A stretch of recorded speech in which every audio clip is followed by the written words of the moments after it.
A polytunnel is a really useful addition to the allotment. It's useful for growing seedlings, and it's also useful for growing things that you probably couldn't grow outside. In the UK we have quite a varied climate, and there's certain things that are not going to work well outside which you may be able to grow in a polytunnel. So in this video I'm going to give you a quick tour of the polytunnel on my allotment, which you'll see is fairly small. I'll show you what's growing in there currently, and also I'll explain to you why I'm thinking of replacing this polytunnel later this year or early next year. So if you like the video, then give it the thumbs up. If you want to subscribe to the channel so you can get to see future videos, then you'll press the subscribe button below. And without further ado, let's go and have a look around the polytunnel.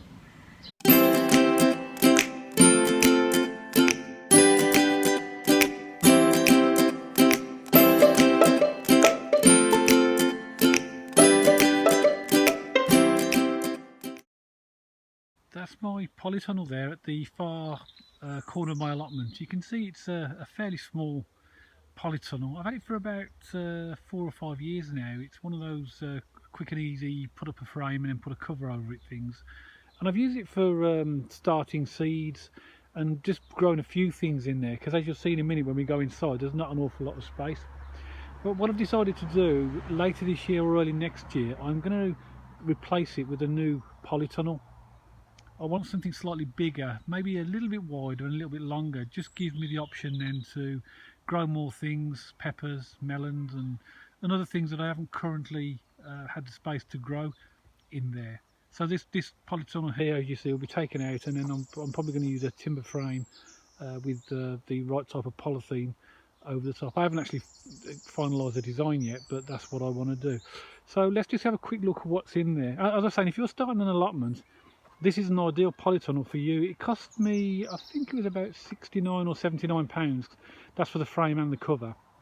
And it took me a couple of hours to put up, really. It's pretty straightforward. The only thing with these, though, if you have one of these polytunnels, is making sure you secure it down, because if you've got a lot of wind on your allotment, which most allotments actually do have, then it does get battered about a bit. You can see the door here, it's damaged. It has been for a while now. You can get replacement covers for about £20 to £30, so that would have been an option for me, but because I'm going to replace it, and I knew I was, I actually left it. So let's go inside and have a quick look, just so you can see what we're growing and where I am at the moment. So as we come inside, you can see here a few strawberry plants. They're leftovers from what I took off the previous plants last year. To be honest, they were spare. I didn't want to throw them away, so I put them in the polytunnel.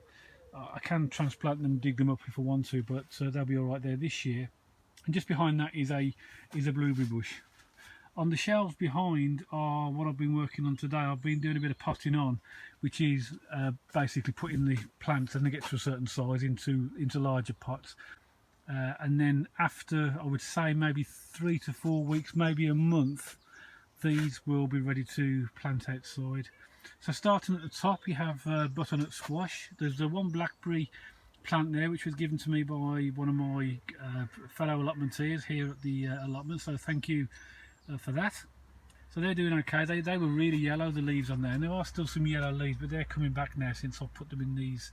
These were potted on about 4 or 5 days ago, so they're already starting to look a lot better. This is what I've done today. These are sweet corn plants here. You can see they look very, very healthy, and sweet corn grow fairly rapidly, particularly with the heat that we have at the moment. These will come along really, really quickly. And just to the side here, I've got a tray of beetroot and a tray of spinach, and they're just literally starting to germinate now. So if I zoom in a little bit, you can just start to see the little plants coming through. And these are beetroots. I like beetroots, and I've got some outside, but they just haven't taken very well this year, and I think that's because of the seeds were a little bit old. So hopefully these will be okay when they're a little bit bigger. On the shelf below we have cucumbers. These are ridge cucumbers, outdoor cucumbers, and they again have been potted on. They're looking pretty healthy as well. So I'll wait for them to get a little bit bigger before I put them out. And over here we have more sweet corn on this side, and then when we come to the bottom shelf we have courgette. So here's one tomato plant there, and again that was given to me by the same person who gave me the blackberry bush, so thanks for that. with the polytunnel, I've not really with the new polytunnel I'll grow a lot more tomatoes, so that'll be give me that space I need. Need some more courgettes, looking very healthy, very pleased with them. And over here we have a few more cucumbers.